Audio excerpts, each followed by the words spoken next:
Amen, gloire au Seigneur Église. Ce soir, nous allons avoir notre étude biblique du mardi soir. J'aimerais honorer le pasteur Jean-Claude Novaki et le pasteur Dean Byfield qui me permettent ce soir de vous apporter cette parole. C'est toujours une grâce de pouvoir servir le Seigneur, de pouvoir œuvrer dans sa maison. C'est une grâce qui nous fait et j'espère que le Seigneur va nous bénir à travers cet enseignement. Aujourd'hui, nous allons commencer les études sur le thème « Soyez encouragés ».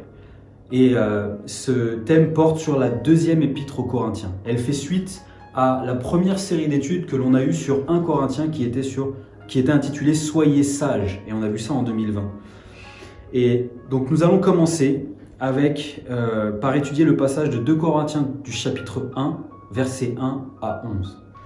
Le thème de cet enseignement d'aujourd'hui, c'est « Abattu, mais pas vaincu ». Abattu, mais pas vaincu. Amen. Prions pour la parole. Seigneur Jésus, toi qui es grand et digne de louange, toi qui es l'Éternel des armées, Sauveur adorable, nous avons faim et soif de recevoir de toi, faim et soif d'être enseignés par toi, Seigneur Jésus. Guide-nous à travers cette parole. Je crois, Père éternel, que tu as un message pour quelqu'un, Seigneur Jésus. Tu veux nous dire, Seigneur Jésus, que nous pouvons, Seigneur Jésus, avoir dans l'abattement, Seigneur Jésus, mais tu es celui qui nous donne la victoire en toutes choses, Seigneur Dieu Tout-Puissant, qui à la fin de chacune, de toutes les épreuves, de toutes les situations que nous pouvons rencontrer, tu nous donnes la victoire. Père éternel, donne-moi l'onction, Seigneur Jésus, pour apporter cette parole et oint, Seigneur Jésus, chacun d'entre nous pour comprendre ta parole, Seigneur Jésus, et voir où est-ce qu'elle s'applique dans notre vie, Sauveur adorable. Fais ton œuvre, Père éternel. Tu es un Dieu grand et miséricordieux, un Dieu puissant, un Dieu qui regarde encore sur nous tous les jours et qui nous accompagne, Seigneur Jésus. Sois loué, exalté, Père éternel, que ton nom soit glorifié. Amen. Amen. Je vais commencer cette étude avec une citation. Et cette citation dit « Vous semblez imaginer que je ne traverse jamais de hauts et des bas, mais que j'avance sans peine, d'humeur égale et joyeuse, sur la voie noble et ininterrompue d'accomplissement spirituel. Ce n'est pas du tout le cas. Je me sens souvent complètement misérable, et tout m'apparaît alors sous un jour très sombre. » Amen. La personne qui a fait cette citation, c'est John Henry Jowett, un homme considéré à son époque comme le plus grand prédicateur du monde anglophone. Il fut le pasteur d'église prédominante. Il prêcha devant d'immenses assemblées et il écrivit des ouvrages devenus des best-sellers. Une deuxième citation, c'est « Je suis à des périodes de dépression si effrayantes. Je suis sujet à des périodes de dépression si effrayantes que j'espère qu'aucun d'entre vous ne connaîtra jamais de détresse aussi extrême que celle où je m'enfonce parfois. » Et ces paroles ont été prononcées dans un sermon par Charles Haddon Spurgeon, dont le merveilleux ministère londonien a sans aucun doute fait de lui le plus grand prédicateur anglais. Pourquoi ces deux citations? Ces deux citations, ce sont deux personnes, deux grands serviteurs de Dieu. Et pourtant, ils ont été frappés par l'abattement, frappés par le découragement, frappés par la détresse. Le découragement frappe sans distinction de personne. Il touche tout le monde. Et il semblerait que plus on réussisse dans le Seigneur, plus on est sujet à cela. Ceux qui montent en altitude plus haut, ceux qui montent en altitude tombent de plus haut. C'est un peu l'image qu'on a. Et il faut pas croire que parce que nous sommes chrétiens, rien ne va nous arriver. C'est un faux concept.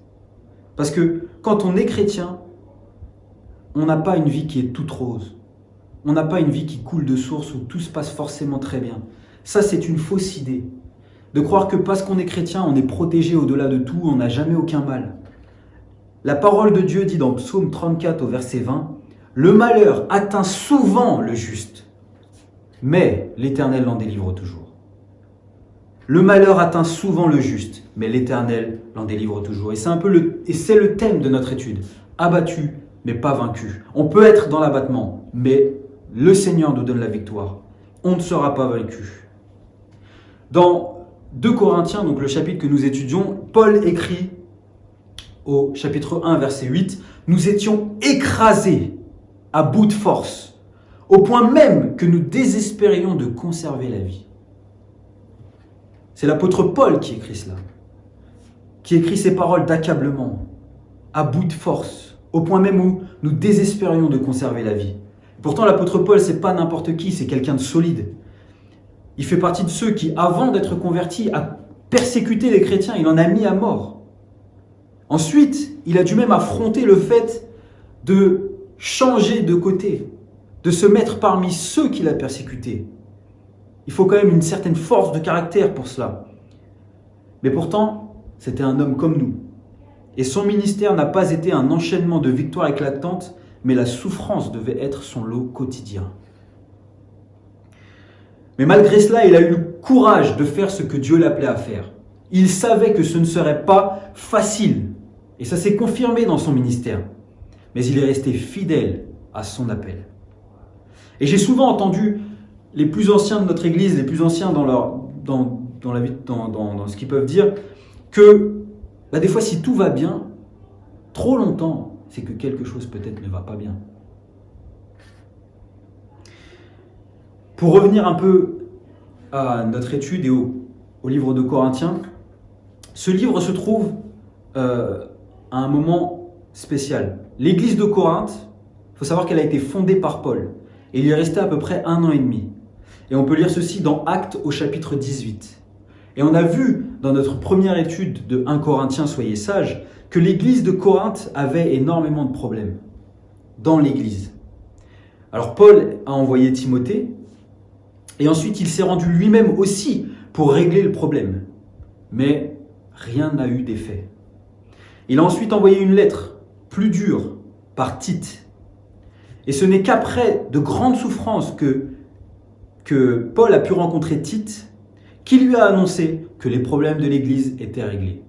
Et c'est après cela que l'épître de 2 Corinthiens arrive, que cette lettre a été envoyée. Après que les problèmes aient été résolus, et que Paul soit passé par de grandes souffrances, et que l'Église soit aussi passée par de grandes souffrances. La deuxième épître aux Corinthiens a plusieurs objectifs. Encourager l'Église à pardonner et à réintégrer les membres qui étaient à l'origine de toutes les difficultés. Rappelons-nous que dans la première épître aux Corinthiens, le Seigneur a parlé à Paul et lui a dit Paul a dit à l'Église qu'il fallait livrer à Satan certaines personnes. Cette épître a aussi pour but d'expliquer ces changements de projets, de voyages et de visites, de rappeler son appel d'apôtre et son autorité, et d'encourager l'Assemblée à participer à une offrande urgente pour les chrétiens nécessiteux de Judée. Dans cette épître, l'un des mots-clés, c'est réconfort ou encouragement. Le terme grec original signifie appeler aux côtés d'une personne pour l'aider. Il est utilisé 29 fois dans cette épître. Et malgré toutes les épreuves qu'il avait endurées, Paul restait en mesure, par la grâce de Dieu, par la force que Dieu lui donnait, d'écrire un courrier rempli d'encouragement. Malgré les difficultés qu'il a rencontrées, malgré les problèmes que l'Église a pu avoir et qui ont peut-être pu l'accabler, il a trouvé la force d'encourager lui-même à son tour alors qu'il était dans l'abattement. Alors la question que nous devons nous poser, nous en tant que chrétiens qui lisons cela, c'est comment est-ce qu'il a fait ? Quel était son secret dans l'épreuve ? Qu'est-ce qui lui a permis de rester ferme et d'obtenir la victoire ? La réponse, c'est qu'il a regardé à Dieu. Il a regardé à Dieu. Psaume 121, 1 et 2 dit « Je lève mes yeux vers l'Éternel, vers les montagnes. D'où me viendra le secours ? Le secours me vient de l'Éternel qui a fait les cieux et la terre. Je lève mes yeux vers les montagnes. D'où me viendra le secours ? Le secours me vient de l'Éternel qui a fait les cieux et la terre. » Paul nous apprend dans ces quelques versets de 2 Corinthiens 1 comment être encouragé par Dieu. Et il nous donne 3 principes élémentaires pour être encouragé par Dieu. Et nous allons voir ces 3 principes. Le premier, c'est rappelez-vous de ce que Dieu est pour vous et louez-le. Au verset 3, Paul, après avoir salué l'Église, il donne une louange à Dieu. Et la louange est un point essentiel dans la victoire, contre le découragement, contre la dépression. Au même titre que la prière, la louange agit dans le monde spirituel et dans notre esprit. On doit se rappeler qu'il est Dieu, que notre Dieu, ce n'est pas n'importe qui. Il est Dieu. Paul commence souvent ses épîtres par une louange en disant « Loué soit Dieu ». On le retrouve dans Éphésiens 1, 3 et dans 1 Pierre 1, 3. Et dans ces deux passages, Paul loue Dieu pour ce qu'il a déjà fait auparavant et pour ce qu'il fera dans le futur. Mais dans 2 Corinthiens, Paul glorifie Dieu de ce qu'il fait maintenant, dans sa situation actuelle dans laquelle il était. Et n'oublions pas que malgré tout ce qui peut nous arriver, les hauts, les bas, les changements de situation, le Seigneur reste le même hier, aujourd'hui et éternellement. Il est le Dieu qui siège sur un trône éternel que personne ne pourra défaire. Il est celui qui est adoré par toute la création et à qui tout lui est soumis. Il est au-dessus de toute autorité, des rois, des présidents, de n'importe quel homme. Il est au-dessus de toutes ces choses. Les anges sont à son service et célèbrent ses louanges. N'oublions pas notre devoir en tant que sa création, de le louer, de le célébrer, de lui donner toute la révérence qui lui est due. À côté de lui, nous ne sommes rien. Et si nous sommes quelque chose, c'est en lui.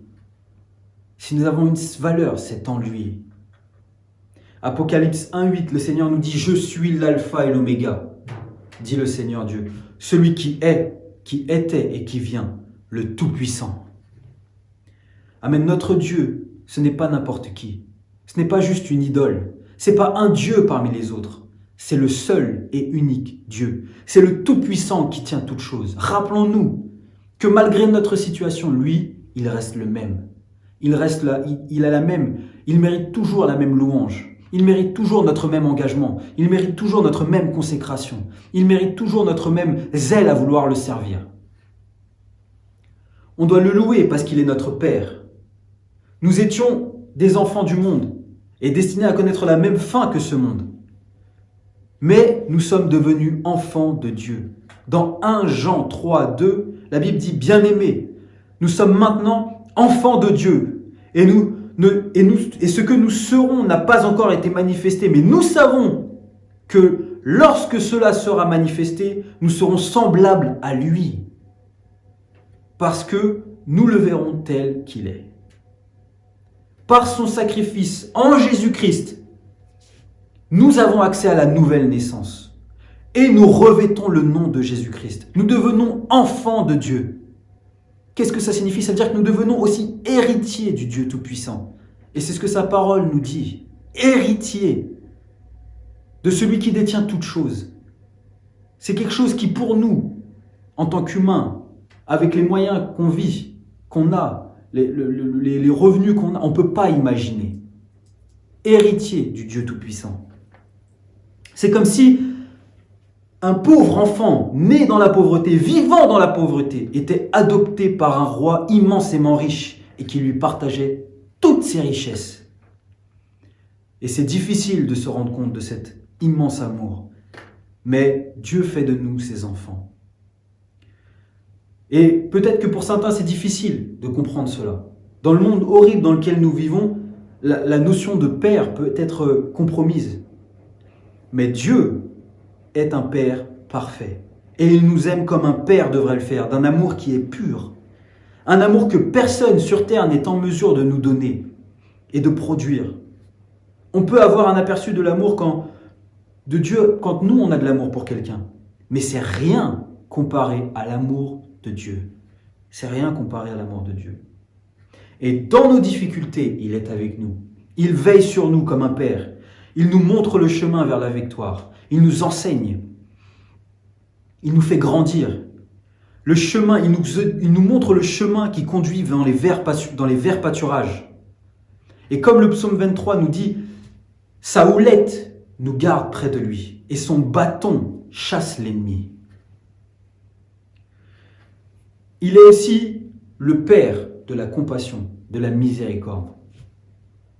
Pour les Israélites, le mot Père signifie créateur d'eux. Et dans plein de choses, on voit d'autres notions de Père d'eux, comme pour Satan, on voit qu'il est le père du mensonge. On voit ça dans Jean 8, 44. Parce que le mensonge est né avec lui. Mais dans sa grâce, Dieu ne nous donne, il nous donne pas ce que l'on mérite. Parce que nous étions destinés à la mort. Et il ne nous donne pas ce que nous méritons. Dieu ne nous donne ce que nous ne méritons pas. Il nous donne ce qu'on ne mérite pas. Et il ne nous donne pas ce que nous méritons. Tout ce qu'il nous donne, c'est une grâce. Et ce que l'on aurait dû subir comme conséquence, il nous le fait, il nous l'enlève, il nous justifie, il enlève la condamnation de notre vie. Car les bontés de l'Éternel ne sont pas à leur terme et ses tendresses ne sont pas épuisées. On voit ça dans Jérémie 3, 22. La Bible répète souvent combien les compassions de Dieu sont inépuisables. Et le mot miséricorde signifie être sensible au malheur d'autrui. Dieu nous aime et il est sensible à notre souffrance. C'est pas un Dieu qui est inaccessible et qu'on doit juste louer et se prosterner devant sans jamais recevoir quelque chose. Non, il nous donne quelque chose qu'on ne pourra jamais lui donner. Et il est sensible à notre vie. Il nous suit tous les jours. Il regarde notre vie tous les jours. Et lorsque nous sommes dans la souffrance, il a compassion de nous. Il a miséricorde de nous. Il nous aime, il est sensible à nos peines. Alors quand les choses vont mal, allons vers lui. Allons vers lui. Dieu est bon et miséricordieux. Si vous souffrez, criez à lui. Notre Dieu est le Dieu de toute consolation. Le mot réconfort ou consolation tire sa racine grecque, tire la même racine grecque. Et il est répété 10 fois juste entre le verset 1 et le verset 11 de 2 Corinthiens chapitre 1. Dieu ne nous console pas comme un homme nous console, avec une petite tape dans le dos, avec une petite parole d'encouragement. Il fait quelque chose que les hommes ne peuvent pas faire.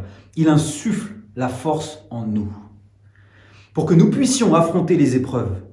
Lorsque vous traversez des épreuves, si vous priez et que vous chassez le doute de votre esprit, Dieu vous fera sentir cette force. Et je suis persuadé que beaucoup de chrétiens, beaucoup d'entre vous ont déjà vécu cela. Que dans des moments de difficulté, lorsqu'on se met à prier, on retrouve de l'énergie, on retrouve de la force, on retrouve du courage, on retrouve de l'assurance. Et il faut rester dans cela. Il faut s'accrocher à cela. Il ne faut pas laisser le monde, la journée qui se passe, les choses, nous voler cet instant, nous voler cette assurance. Il faut toujours s'en remettre à Dieu. Et le mot français de réconfort signifie fort. Il a cette racine de fort. Le terme grec qui veut dire appeler aux côtés d'une personne pour l'aider, comme on l'a vu, c'est le même mot qui est appliqué au Saint-Esprit, le consolateur. Le Saint-Esprit est là pour nous aider, pour nous fortifier, pour nous encourager. Donc sachez prier le Saint-Esprit, qu'il soit actif en nous. C'est une force pour nous. C'est quelque chose qui va nous aider et nous soutenir. C'est Dieu en nous qui va nous aider et qui va nous soutenir. Donc nous pouvons être encouragés par le Saint-Esprit, mais aussi par sa parole. Les promesses qui sont dans sa parole. Et il nous donne tout ce dont on a besoin pour retrouver courage. Dans la douleur, ne cherchez pas forcément le secours auprès des hommes en premier, mais celui de Dieu. Ce doit être notre réflexe en tant que chrétien, de chercher premièrement Dieu. Avant de courir à gauche, à droite, on devrait prier. En toutes les situations de détresse, on devrait crier à Dieu plutôt qu'autre chose. C'est notre recours le plus fort. C'est notre recours ultime.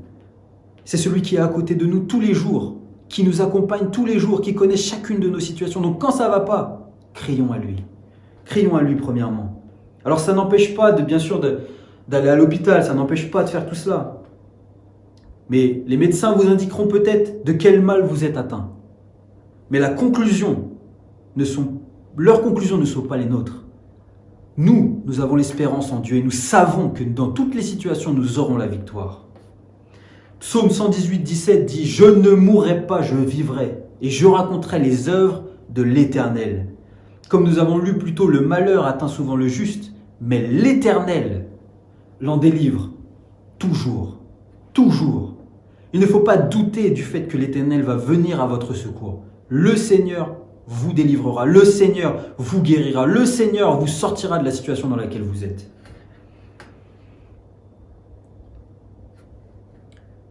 Le deuxième point essentiel, donc le premier point que nous avons vu, c'est rappelez-vous de ce que Dieu est pour nous, ce que Dieu est, ce qu'il est pour nous, et qu'on doit le louer, le glorifier pour cela. Le deuxième point, c'est rappelez-vous de ce que Dieu fait pour vous. Dieu permet que l'épreuve arrive. Et les Grecs comptent 10 termes de base pour décrire la souffrance. Et Paul utilise 5, il en utilise 5 dans ses lettres.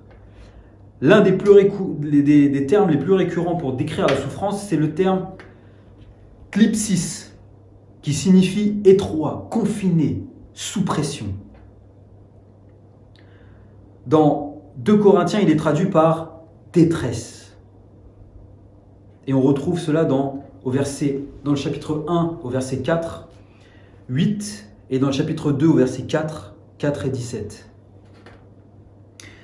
Au verset 5 et 6 du chapitre 1, Paul utilise le mot, donc toujours pour souffrance, pathéma, également employé pour décrire les souffrances de notre Sauveur. Et il existe plusieurs raisons pour lesquelles on peut être dans la souffrance quand on est chrétien. Plusieurs souffrances. Ça peut être la souffrance par rapport à une douleur physique, parce qu'on est humain après tout. Et ça peut être une douleur parce qu'on est les enfants de Dieu. Ça peut être une souffrance due au fait que l'on soit les enfants de Dieu. Donc comme j'ai dit, il y a plusieurs raisons. Ça peut venir de notre faiblesse en tant qu'humain, mais ça peut venir aussi de ce que l'on est profondément. On est chrétien. Et Dieu nous a avertis que ça serait difficile, qu'on viendrait nous persécuter et qu'on aurait des difficultés. Souvenons-nous que nous ne sommes pas n'importe qui. Et de ce fait, nous sommes constamment entre les mains de Dieu. Dans ses mains, ce qui entre est autorisé par lui. Que ce soit des bénédictions ou des épreuves. Mais nous savons que toute chose concourt à notre bien quand on est entre ses mains. Dieu n'est pas un Dieu cruel envers ses enfants. Être conscient de ça, c'est comprendre que ce n'est pas le hasard ou le destin qui nous touche. Mais nous avons un recours. On ne subit pas les choses. Dieu nous fait grandir dans ces choses-là. Dieu nous montre des choses. Et en plus, on peut crier à lui et il viendra à notre secours. Il nous donnera de la force pour affronter ces choses-là. Et quoi qu'il en soit, si on ne sort pas de la main de Dieu, l'issue sera victorieuse. Dans Romains 8, 28, la Bible nous dit « Mais nous savons que toute chose travaillent ensemble pour le bien de ceux qui aiment Dieu, de ceux qui sont appelés selon son propos. » C'est un endroit que je ne veux certainement pas quitter, la main de Dieu, sa volonté, le chemin qu'il a tracé pour moi. Car dans toutes les épreuves, je connais l'issue. Alors que si je sors de la main de Dieu, je suis à la merci du monde, à la merci de mes faiblesses, à la merci de l'ennemi. Et tout peut arriver alors, tout peut arriver.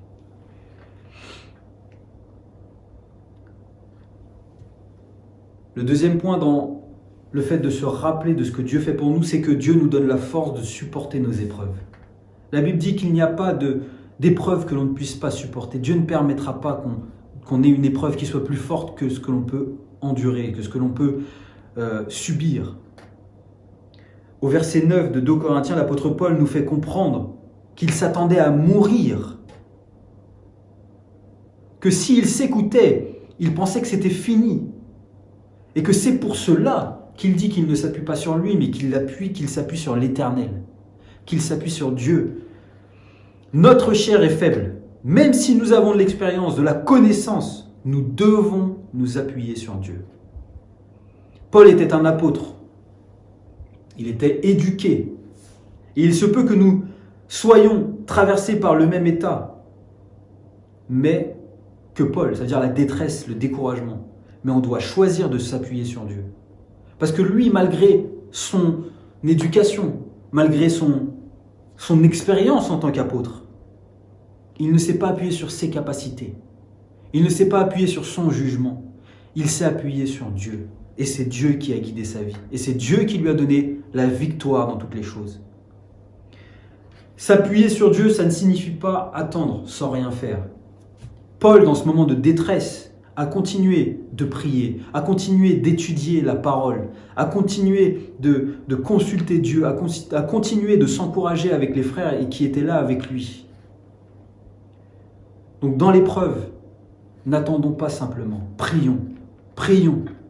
Appelez des frères et des sœurs, priez ensemble. Invoquez l'Éternel. Le troisième point, c'est Dieu nous délivre dans nos épreuves. Il va nous délivrer. C'est ce qu'il fait. On doit être certain de cela. Ça doit être notre force, notre assurance. À chaque fois que l'on a une épreuve, qu'on a une difficulté et que ça devient difficile et qu'on doute, on doit se rappeler. Un jour ou l'autre, Dieu va me délivrer de l'épreuve. Un jour ou l'autre, Dieu va enlever la douleur. Le malheur atteint souvent le juste, mais l'Éternel l'en délivre toujours. Et on a de nombreux récits dans la Bible où Dieu délivre son peuple. Que ce soit dans l'Ancien ou dans le Nouveau Testament. L'histoire de Daniel et la fosse au lion. L'histoire de Shadrach, de Mishak et d'Abednego qui devaient être jetés dans la fournaise ardente. Quand tout semble désespéré et que la mort est aux portes, ne désespérez pas. Nous sommes chrétiens. Quand le monde ne voit aucun espoir, nous avons Jésus-Christ. Nous avons Dieu avec nous. Quand la difficulté semble trop pesante sur nous, nous avons une force qui va venir non pas de nous, mais qui va venir de l'Esprit de Dieu en nous. Ce n'est pas quelque chose que l'on va ressentir dans notre chair. C'est quelque chose qui va venir de l'Esprit de Dieu qui est en nous. Ce n'est pas quelque chose que l'on va se dire « ouais, je le sens bien ». Non, c'est que dans notre chair, on va se dire « non, tout va mal se passer ». Dans notre chair, on va dire « non, là, ça ne va pas marcher ». Dans notre chair, on va dire « bon, bah là, c'est fini ». Mais notre esprit et notre croyance, notre encouragement, notre Dieu en nous fera comprendre et nous fera croire et nous donnera l'assurance que nous aurons la délivrance, que nous aurons la sûreté, que nous aurons la victoire, peu importe le chemin qu'on va passer. Si on doit passer par la fournaise, le feu ne nous brûlera pas. Si on doit passer dans la fosse au lion, le lion ne nous mangera pas. Notre Dieu nous délivre toujours. Comme il a délivré aussi les apôtres qui étaient en prison. Dieu est un Dieu de miracles. N'oublions pas qui il est. Il est celui qui a fait les cieux et la terre. Qu'est-ce que le feu pour lui? Rien. Qu'est-ce qu'un lion pour lui? Rien. Des chaînes? Rien. Il a tout créé. Il peut nous délivrer de toutes les situations. Que ce soit la maladie, que ce soit la détresse, que ce soit la dépression. Dieu a tout fait. Il nous a façonnés, il nous a tissés. Il connaît chacune des parties de notre être. Il est le créateur de toutes choses. Il peut changer notre situation du jour au lendemain, dans la seconde. Alors ne désespérons pas. Attendons la délivrance. Elle va venir, c'est sûr. En attendant, prenons ce que l'on doit apprendre. Enrichissons-nous de l'épreuve dans laquelle nous sommes. Comprenons ce que Dieu veut nous faire comprendre. Saisissons ce qu'il veut nous faire saisir. Dieu est glorifié au travers de nos épreuves. N'oubliez pas que si nous voulons voir la gloire de Dieu se révéler, il faut être sûr que l'on ne compte pas sur ses capacités. 1 Corinthiens, chapitre 1, du verset 27 au verset 29, nous dit « Mais Dieu a choisi les choses folles du monde pour couvrir de honte les hommes sages. Et Dieu a choisi les choses faibles du monde pour couvrir de honte les choses fortes. Et Dieu a choisi les choses viles du monde et celles qui sont méprisées, celles qui ne sont pas, pour annuler celles qui sont, en sorte que nulle chair ne se glorifie devant Dieu. » Rappelons-nous, Dieu est un Dieu jaloux, il ne partage pas sa gloire. Si on veut voir la gloire de Dieu, il ne faut pas qu'on s'approprie sa gloire. Et le meilleur moyen, c'est de ne pas compter sur soi. Nous, on va faire le meilleur, mais on sait que c'est Dieu qui va faire la différence. Nous, on va faire ce qu'on peut, mais on sait que ce qu'on peut, c'est déjà pas grand-chose. C'est Dieu qui fait la différence. Si la gloire nous revient, Dieu n'agira pas. Mais si les hommes voient la main de Dieu à travers nous, alors Dieu fera éclater sa gloire. Dans le fond du gouffre, lorsqu'on est au plus bas, il faut complètement s'en remettre à lui. Laisser sa gloire se manifester. 2 Corinthiens 12, 10 nous dit « C'est pourquoi je prends plaisir dans les infirmités. » Et c'est Paul qui parle. Dans les outrages, dans les nécessités, dans les persécutions, dans les détresses pour Christ. Car quand je suis faible, c'est là que je suis fort. Quand je suis faible, c'est là que je suis fort. Lorsque le monde pense que vous êtes au plus bas, c'est là que vous êtes plus fort. Car lorsque la puissance se manifestera à travers vous dans ce moment de faiblesse, que tout le monde voit, nul ne pourra nier que c'est Dieu qui est intervenu. Car vous ne pouviez pas le faire par vous-même. Mais Dieu aura manifesté sa puissance et le monde verra sa gloire. Et il fera quelque chose de si grand que ce sera sûr et certain que ça ne pourra pas venir de vous. Si vous voulez voir la gloire de Dieu, appuyez-vous sur lui, seulement sur lui. Paul n'a jamais eu honte de demander aux chrétiens de prier pour lui. Dans 7 de ses lettres, au moins, il mentionne son profond besoin de soutien dans la prière. La foi n'empêche pas de demander du soutien dans la prière. Au contraire, elle montre le désir de voir Dieu agir, de demander de l'aide dans la prière. Ça montre qu'on a envie de voir le Seigneur agir. Ça montre qu'on a faim et soif de l'intervention du Seigneur dans notre vie. La vie d'un chrétien est une vie de foi. Et on est censé avancer dans ce qui paraît perdu pour les hommes. Je répète, la vie d'un chrétien est une vie de foi. Et on est censé avancer dans ce qui paraît perdu aux yeux des hommes. Incertain. Le chemin que Dieu a voulu pour nous n'est pas le chemin large. Rappelons-nous cela. Le chemin que Dieu a pourvu, ce n'est pas le chemin spacieux. Celui-là, c'est celui qui mène à la perdition. Le chemin qui est tranquille, qui est large, qui est sûr. Peut-être celui qui est emprunté par le plus de monde. Mais le chemin difficile, incertain, au-delà de nos capacités, au-delà de nos forces, que quand on regarde ce chemin, on se dit, si je prends ce chemin-là, il va m'arriver des bricoles. Je ne vais pas y arriver. C'est ce chemin-là que Dieu trace pour nous, pour qu'on s'appuie complètement sur lui, pour que sa gloire se révèle dans toutes les choses. Ça, c'est la marche du chrétien, une marche de foi, une marche qui ne s'appuie pas sur un chemin qui est clair, mais le Seigneur est une lampe à nos pieds, il éclaire chacun de nos pas, le prochain pas, le prochain pas. On ne sait pas forcément de quoi va être le lendemain, mais le Seigneur nous accompagne jour après jour. La vie d'un chrétien, ce n'est pas évident, mais nous avons la victoire. Mais nous connaissons l'issue. Nous avons la force du Seigneur en nous, nous avons la puissance du Seigneur avec nous. Rien ne peut nous arrêter. Ayons notre espérance en lui. Et on doit aussi, donc le troisième point essentiel, c'est rappelez-vous de ce que Dieu fait au travers de vous. Notre nature en tant qu'humain nous pousse souvent à nous renfermer sur nous-mêmes lorsque nous sommes en difficulté, à devenir des réceptacles et non pas des canaux. Alors que nos épreuves peuvent servir à encourager quelqu'un, que nous, en tant qu'humains, on ne peut pas imaginer la puissance de la consolation que Dieu peut déployer juste en racontant notre témoignage, juste en racontant notre difficulté. On ne peut pas imaginer l'impact que cela peut avoir dans la vie de quelqu'un.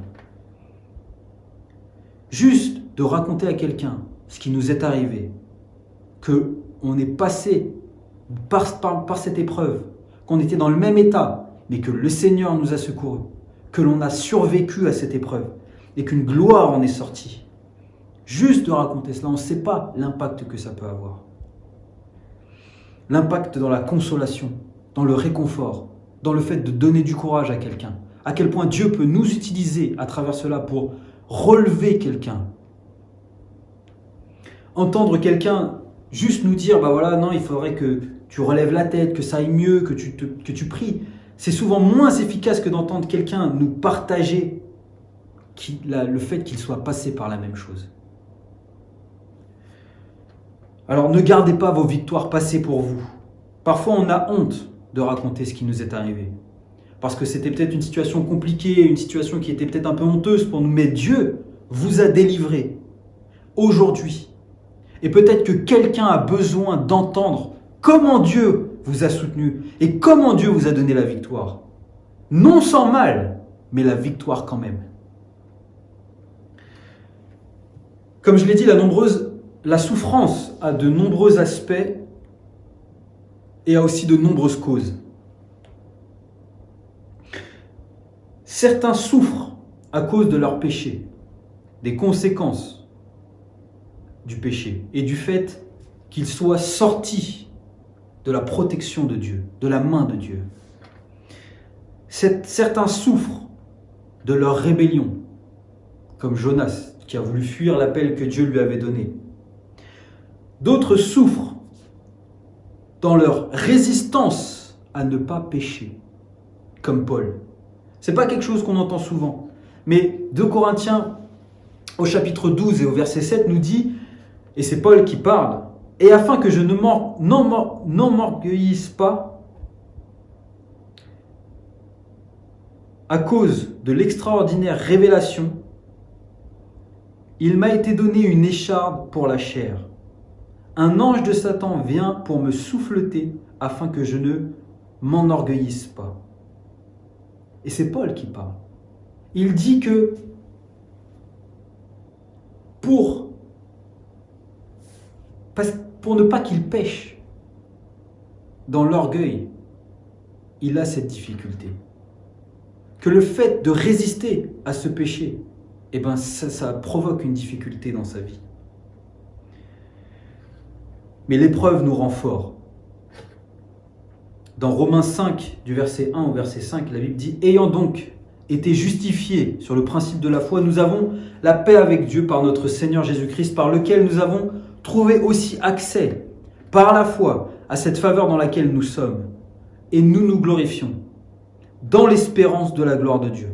Et non seulement cela, mais aussi nous nous glorifions dans les tribulations, sachant que les tribulations produisent la patience, et la patience, l'expérience, et que l'expérience produit l'espérance. Et l'espérance ne rend point honteux, parce que l'amour de Dieu est versé dans nos cœurs par l'Esprit, par le Saint-Esprit qui nous a été donné. Toutes ces choses produisent en nous des choses qui nous rendent plus fortes. Toutes ces épreuves, toutes ces tribulations nous rendent plus forts. Nos épreuves peuvent devenir un sujet d'encouragement, comme je l'ai dit.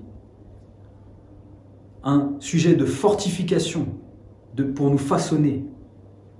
Et ça peut être aussi une bénédiction pour plusieurs générations. Parfois, on ne réalise pas que dans nos familles, certains de nos témoignages peuvent être racontés aux enfants et aux petits-enfants et apporter de l'encouragement à cette famille ou à l'Église. Et le roi David en est l'exemple. Il a traversé de nombreuses difficultés, mais grâce à elle, on a pu avoir le livre des psaumes qui nous encourage encore aujourd'hui.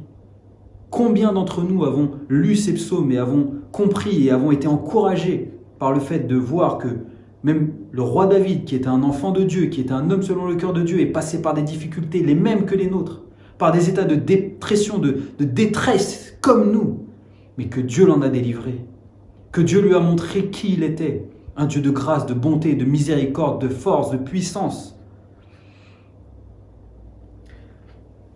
Comment percevoir le bénéfice de nos souffrances? On ne peut pas, mais il est plus grand que ce que l'on peut imaginer. Comment percevoir le bénéfice de nos souffrances? Souvent on ne peut pas, mais il est plus grand que ce que l'on peut imaginer. Le fait d'endurer l'épreuve est un signe de foi. Si nous devenons amers et si nous critiquons Dieu, si nous nous rebellons au lieu de nous soumettre, notre épreuve agit alors contre nous et non pas pour nous. La capacité de supporter les difficultés avec patience sans renoncer est un signe de maturité spirituelle. C'est un signe de maturité spirituelle, d'endurer l'épreuve, d'avoir compris que l'épreuve est permise par Dieu, qu'elle va nous apporter quelque chose, qu'elle va nous fortifier. Et la manière aussi dont on la supporte. Est-ce qu'on va critiquer? Est-ce qu'on va être dans la médisance? Est-ce qu'on va être amer?